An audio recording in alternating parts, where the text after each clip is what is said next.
이렇게 무더위가 막 있는 때는 가을이 기다려지고요.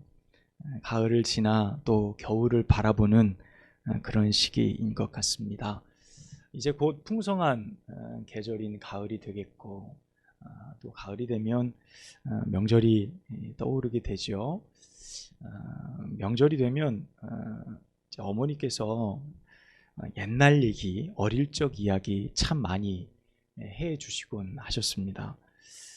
어렸을 때 살던 동네가 너무 깡촌이고 너무 가난해서 특별한 것 없던 저희 가정 이야기, 삼형제가 이렇게 있고 부모님이 계시고, 부모님에게는 저희 삼형제가 살아갈 힘과 이유이셨다라는 말을 굉장히 자주 해 주시곤 했습니다.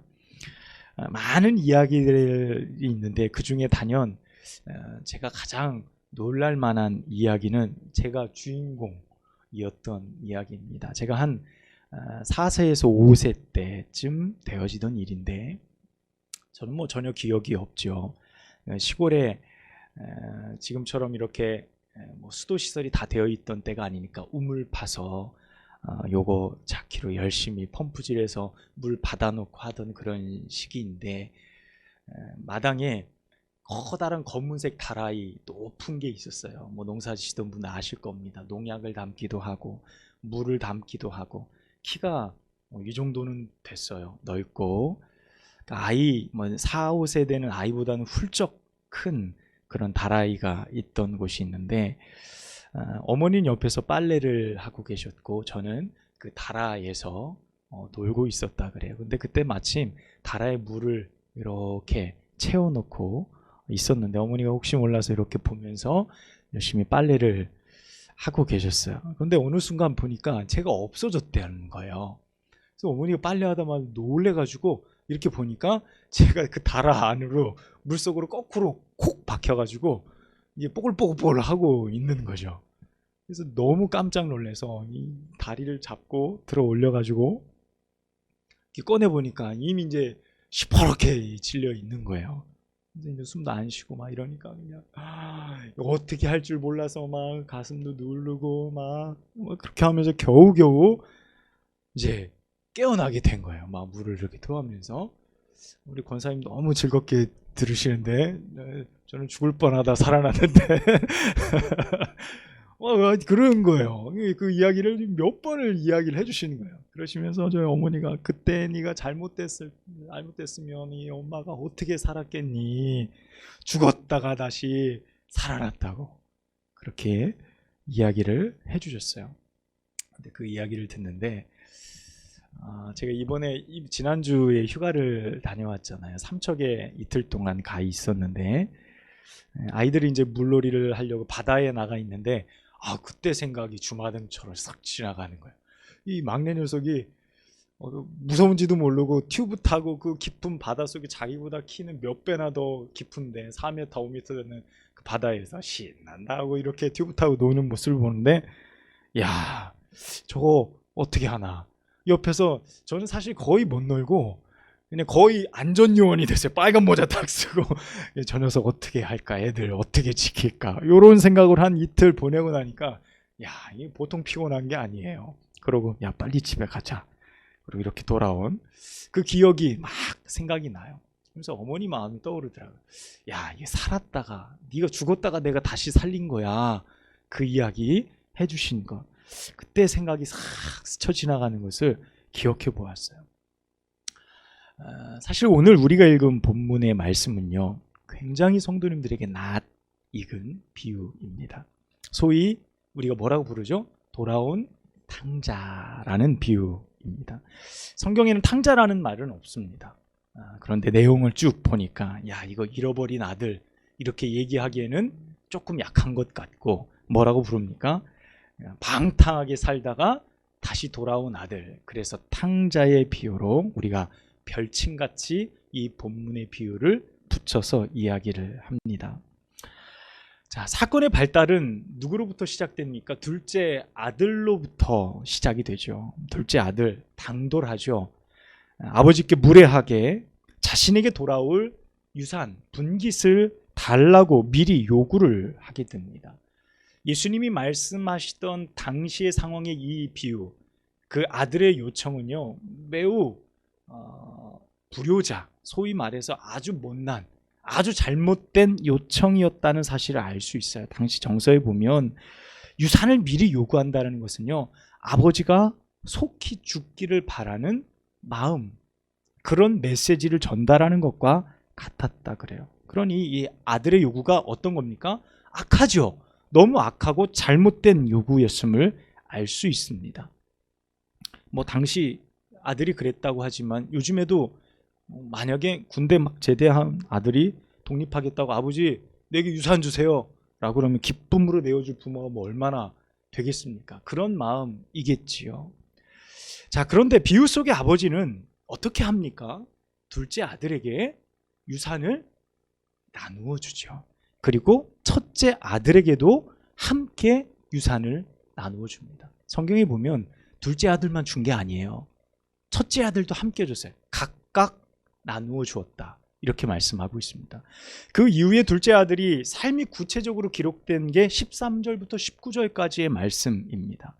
그리고 20절에서 32절까지는 아버지 집으로 다시 돌아온 아들, 그를 맞아주는 아버지, 그리고 집 안에서 불만스럽게 자기 동생이 왔음에도 그의 행태를 보면서 지적하던 첫째 아들의 이야기, 아버지의 대화, 이것이 오늘 본문 전체의 말씀입니다.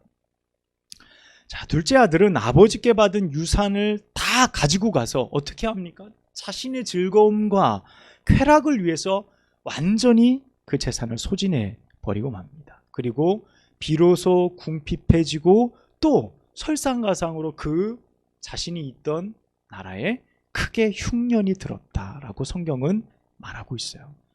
어쩔 수 없이 일을 해야 되고 먹고 살아야 되니까 그 나라에 있던 한 사람, 돼지치는 집에 들어갑니다.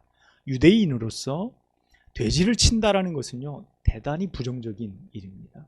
그래서 유대인들은 스스로 돼지를 치는 일을 하지 않았어요. 부정한 동물이기 때문에 먹는 것도 금했고 그와 같은 일을 하는 것도 금했습니다.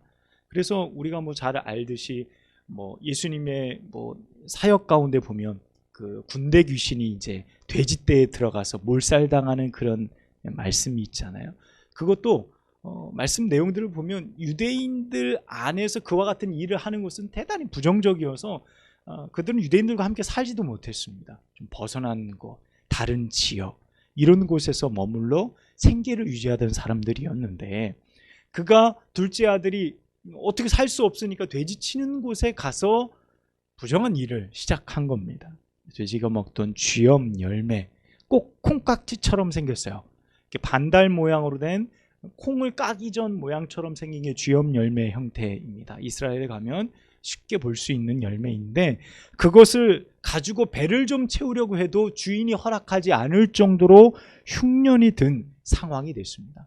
자, 그때서야 비로소 아들이 생각난 게 뭐냐면 아버지 집이에요. 아버지 집이 떠올랐어요. 내 아버지 집, 내가 그때 주인의 아들로 살 때 나의 품꾼들이 기억나는 거예요. 자기가 품꾼이 됐으니까 우리 아버지 집의 품꾼들은 배불리 먹는데, 잠도 편안히 잘 수 있는데, 환경도 좋은데 나는 여기서 굶어 죽게 생겼다. 아, 그래, 내가 하늘과 아버지께 죄를 지었는데 내가 아버지의 아들로 인정받지 못하니 차라리 품꾼이라도 되게 해달라고 내가 아버지께 가면 어떨까라는 용기를 이 아들이 내게 됩니다. 그리고 아버지 집으로 가기로 결단하게 되죠. 성경을 보면 서로 거리가 멀어요. 그런데 아들이 거지 같은 모습을 하고 오는 것을 동구 밖에서 아버지가 그 아들을 기다리고 있었던 것이요. 어떻게 알았을까요? 아마도 아버지는 매일 나가보지 않았을까요? 매일 기다리지 않았을까요? 그 아들이 오는 것, 형편없는 그 아들의 모습도 단번에 알아보는 아버지의 모습입니다. 달려가서 그를 끌어안고 환대하죠. 아들이 회개합니다. 아버지, 제가 하늘과 아버지께 죄를 범하였으니 이제 아들이라고 일컬을 수 없으니 종의 한 사람으로 써주십시오 라고 이야기를 해요. 그때 아버지가 어떻게 합니까? 종들에게 명해서 좋은 옷을 가지고 와라. 손에 가락지를 끼워주고 옷을 갈아입히고 살찐 송아지를 잡아서 잔치를 벌이게 되어져요. 자, 그때 밭에서 누가 돌아오죠? 첫째 아들이 돌아옵니다. 첫째 아들이 돌아와 풍악 소리가 들리니까 우리 집에 무슨 일이 있나? 종을 불러서 물어보지 않습니까? 무슨 일이냐? 그랬더니 27절에 당신의 동생이 살아 돌아왔습니다. 아버지가 당신의 동생을 위해서 살찐 송아지를 잡았습니다 라는 말을 해요. 그때 이 아들이 어떻게 하죠? 분노하잖아요. 분노에 휩싸이잖아요. 28절 30절까지 말씀이에요. 첫째 아들과 아버지가 대화를 나누는 장면입니다. 그 소식, 그 상황을 보고 나서 첫째 아들은 분노하고 집에 들어가지 않으려고 할 때 아버지가 와서 아들을 설득하고 타이르고 이해하는 말이에요. 여러분, 아들이 돌아왔어요. 그 돌아온 아들, 자기 동생의 소식을 그래도 아버지와 첫째 아들은 어느 정도 알고 있었던 모양이에요. 왜냐하면 첫째 아들이 아버지와 대화를 나누면서 허랑방탕하게 살았다. 아버지의 그 귀한 재산을 다 자신의 쾌락과 즐거움을 위해서 다 써버린 저 아들을 어떻게 용서할 수 있습니까? 라고 이야기하는 첫째 아들의 모습을 보니까 이미 소식을 어느 정도 듣고 있었던 모양입니다. 그래서 용서가 되어지지 않습니다 라는 것이죠. 지금 아들이 불만을 막 쏟아내고 있는 모습을 보게 됩니다. 살찐 송아지가 문제가 아닌 것 같아요. 그렇죠? 내게 염소 새끼 한 마리라도 잡아서 친구들과 즐겁게 먹을 수 있도록 아버지가 한 번이나 해주셨습니까? 그래? 그럼 송아지 잡아줄까? 그 문제가 아니라는 거예요. 돈이 없어서요? 아니요. 재산을 각각 나누어 주었다니까요. 첫째 아들에게는요, 장남에게는 유대인들은 2배를 더 주게 돼 있어요. 그러니까 둘째 아들보다 재산을 더 많이 준 거예요. 그러니까 첫째 아들은 재산도 더 많이 물려받은 상태입니다. 그리고 여러분 31절 말씀을 보세요. 이렇게 아버지가 아들에게 이야기합니다. 내 것이 다 내 것이로되 내 것이 다 네 것이 아니냐. 그런데 이 아들, 이 동생 하나 네가 용납해 줄 수 없겠니? 라고 말하고 있는 겁니다. 그런데 이 맏아들이 그럼에도 불구하고 분노하고 있고 아버지에게 화를 내고 있고 저 동생을 환대해 주고 있는 아버지의 모습을 이해하지 못하는 이유가 무엇이냐는 거예요. 여러분, 어떤 모습 때문에 그럴까요? 여러분 29절에서 30절 말씀에 보면 그 이유가 매우 정당하게 들립니다. 자신은 성실하게 아버지를 위해서 일했고 아버지의 명을 거역한 적이 없었어요. 여러분, 어떻게 보면요, 교회 안에서 성실한 성도예요. 믿음 좋은 사람이에요. 그런데 저 둘째 아들은요, 아버지의 살림을 완전히 자신의 쾌락을 위해서 다 허비해버린 사람이에요. 즐거움을 위해서 그렇게 허랑방탕하게 살다가 다시금 돌아온 거예요.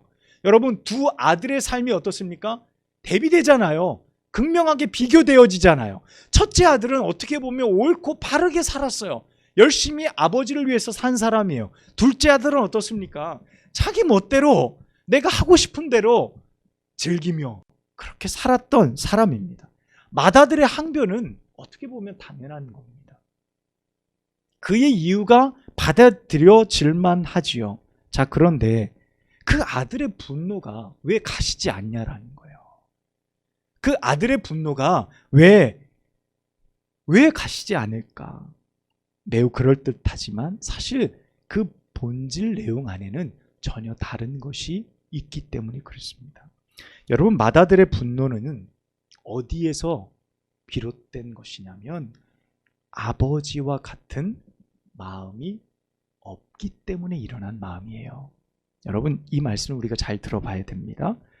아버지의 마음 같은 마음이 없었다. 즉, 잃어버렸다가 다시 얻는 기쁨, 죽었다가 다시 살아난 기쁨, 그것을 얻는 것이 무엇인지 이 맏아들은 전혀 알지 못했다는 겁니다. 자, 이것을 깨닫지 못하면 아무리 죽었다 살아나온 사람이 내게 와도 그의 잘못된 악함만이 눈에 들어오기 시작하는 겁니다. 여러분, 이러한 기쁨이 우리에게 있는가? 라고 오늘 성경은 우리에게 질문합니다. 너희는 맏아들로서 어떻게 보면 아버지 안에서 너무나도 성실하게 믿음의 삶을 살아가는 우리들이 맏아들의 입장에 서 있다고 한다면 지금 너희들은 그 기쁨에 사로잡혀 있는가? 라고 묻고 있는 거예요. 한 생명의 가치, 다시 그 생명을 얻는 그 가치를 너희는 얼마나 기뻐하고 있는가? 그가 평생을 못되게 살아간 지난날의 과오와 연약함을 덮어줄 만큼 그 생명의 가치가 귀하게 여겨지고 있냐라는 겁니다. 여러분, 사실 오늘 본문의 말씀은요 15장 전체에 걸쳐서 세 가지 비유가 등장하게 됩니다.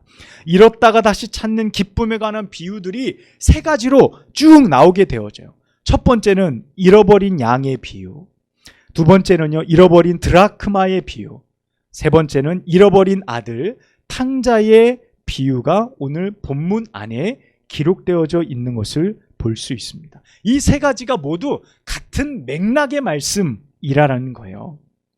여러분, 가장 소중한 것을 잃어버렸다라는 전제로부터 시작하는 것이 이 비유의 말씀, 15장 전체의 말씀입니다. 그래서 그것을 다시 찾을 때 이것이 얼마나 기쁜가, 그것을 우리에게 가르쳐주고 있는 것이 15장 전체의 비유의 정신, 하나의 관점이라는 거예요. 여러분, 그런데 문제가 무엇입니까? 여러분, 문제가 무엇이냐면 우리에게는 그 기쁨이 없다는 거예요. 우리에게는 아버지처럼 그와 같은 잃어버린 것을 다시 찾았다라는 기쁨이 우리에게는 온전히 존재하지 않는다라는 겁니다. 심지어는요, 우리는 하나의 가치, 잃어버린 하나의 가치를 소중하게 여기지 않는다는 겁니다. 여러분, 100마리의 양 중에 한 마리가 사라졌을 때 99마리보다 한 마리를 더 귀한 가치로 바라보실 수 있습니까? 여러분, 그것이 잃어버린 양의 비유 말씀입니다. 99마리 남겨두고 한 마리 양을 찾아 떠날 용기가 있냐라는 거예요. 10드라크마 중에 한 드라크마를 잊어버려서 열심히 불을 켜고 빗자루로 해서 그것을 찾는 말씀이 나오잖아요. 우리가 9개를 가지고 있으니 한 개쯤은 이라는 마음이 더 클까요? 아니면 한 개 잃어버렸으니 그거 찾는 것이 더 기쁠까요? 이런 마음이라는 거예요. 자, 아버지의 재산을 요구하는 이 망나니 같은 이 막내 자녀를 위해서 그가 다시 돌아온 그 상황을 귀하게 봐주고 그가 살아 돌아왔으니 됐다라고 생각하는 기쁨과 용납하는 마음이 우리에게 있냐라고 오늘 성경은 물어보고 있는 겁니다. 우리는 거의 대부분 맏아들의 입장에서 이 상황을 이해하고 싶어 합니다. 냉철하게 그가 이것이 잘못됐고 이런 문제였고 이것이 문제였고 그 사람은 이것이 문제고 이래서 안 되고 라는 나름의 계산들을 가지고 그 사람을 판단하고 재단하고 있다라는 것입니다. 여러분, 둘째 아들보다 2배 많은 재산을 물려받았어요. 작은 아들이 방탕함을 용납해 줄 수 없는 그의 마음, 오늘 말씀해 보면 다 내 것이 아니냐라고 아버지가 이야기할 때 재산만이 내 것이라는 것이 아닙니다. 아버지의 요청과 아버지의 마음은 어떤 겁니까? 네가 맏아들로서 내 것이 다 네 것이라는 의미는 내가 이렇게 기뻐하는 그 마음까지 네가 가질 수 없겠느냐라는 아버지의 마음인 거예요. 네가 맏아들로 재산만 2배 다 받고 다 나의 모든 것을 가져가는 거 그래 다 좋아. 하지만 내가 막내 아들을 기쁨으로 맞는 것처럼 너도 그럴 수 없겠니? 라는 아버지의 간절한 마음이 그 가운데 함께 담겨져 있다라는 거예요. 그런데 맏아들은 그 생명의 가치와 기쁨을 전혀 알지 못하고 있다는 겁니다. 잃어버린 자를 찾아 아들을 기다리는 아버지의 이 비유는 3개의 비유 중에 가장 마지막에 속해 있어요.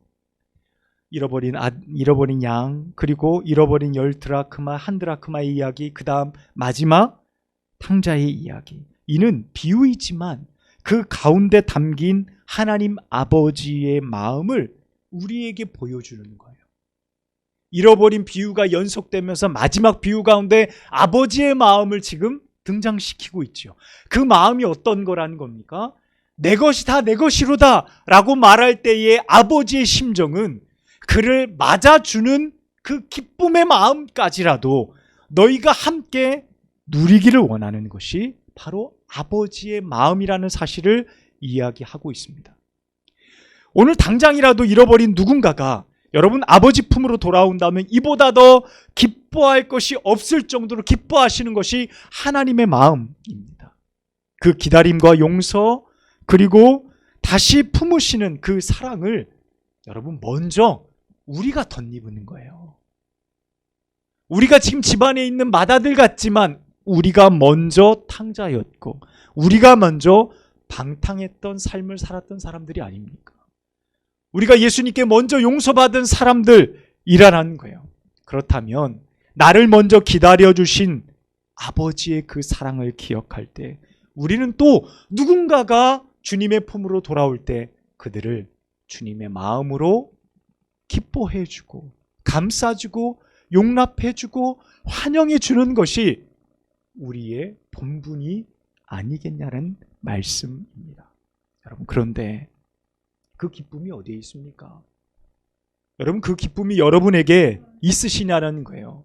그 기쁨이 여러분의 삶 가운데 있으시냐는 거예요. 죽었다가 다시 살아나온, 잃어버렸다가 다시 찾은 여러분 이 교회의 문턱을 넘을 때 여러분은 진정 그들을 기뻐해 줄 수 있는 준비가 되어 있으신지를 묻고 있는 거예요. 바로 이 아버지의 기쁨이 느껴질 때 우리는 오늘 아버지 마음처럼 누군가를 진정으로 환영할 수 있는 존재가 되어줄 수 있다는 것입니다. 우리 교회가 부흥하기를 원하시면 여러분 이곳이 가득 차기를 원하시면 바로 우리가 집을 떠난 탕자들이 모이는 곳이 이곳이 되어야 돼요. 이곳이 될 때 그들을 우리가 진정으로 환영할 수 있는 마음이 될 때 그들을 아프도록 품을 수 있는 준비가 될 때 그들을 위해서 수고스럽게 열정을 쏟을 수 있는 준비가 되었을 때 여러분 이곳에 주님께서 사람들을 보내시지 않겠습니까? 그 사람은 안 돼. 어렵다. 불가능하다. 그 사람은 무슨 목적이 있을 거야. 여러분 그와 같은 생각이 우리 가운데 가득하다면 우리는 아버지 집에서 불평을 늘어놓고 있는 첫째 아들과 다르지 않다는 사실을 기억해야 할 것입니다. 우리는 입버릇처럼 이야기하죠. 한 영혼이 천하보다 귀하다고 말하지만 여러분 그 귀함이 무엇인지를 모른다면 우리는 한 영혼을 주님께 인도하는 사람이 되지 못할 겁니다. 한 영혼이 얼마나 귀하다는 사실을 우리가 경험하지 못하고 깨닫지 못하면 결국 우리는 잃어버린 자를 찾을 수도 없고 그를 향한 하나님의 마음도 알 수 없는 존재가 된다는 사실입니다. 여러분 무엇으로 기뻐하시겠습니까? 무엇으로 감사하며 하나님 앞에 나아갈 수 있을까요? 사랑하는 여러분, 우리끼리 기뻐하고 우리끼리 행복한 삶이 아니라 하나님께서 기뻐하시는 그 대상, 그 상황들을 바라보며 우리도 함께 아버지의 마음을 품고 기뻐할 수 있는 믿음의 삶이 되기를 간절히 소망합니다. 우리 함께 기도하겠습니다. 하나님 아버지, 이 시간 우리에게 주신 하나님의 말씀이 우리의 영혼과 삶을 새롭게 하며 우리를 변화시키는 능력이 되어지도록 인도하여 주시옵소서. 무엇보다 하나님, 아버지 하나님께서 가지신 잃어버린 자를 향한 참된 기쁨과 소망이 우리 마음 가운데 충만하게 하시사 하나님 우리도 잃어버린 자들을 위하여 함께 기뻐하며 아버지의 마음을 품을 수 있는 믿음의 사람들 모두가 되어지도록 인도하여 주시옵소서. 예수님의 이름으로 간절히 기도하옵나이다. 아멘.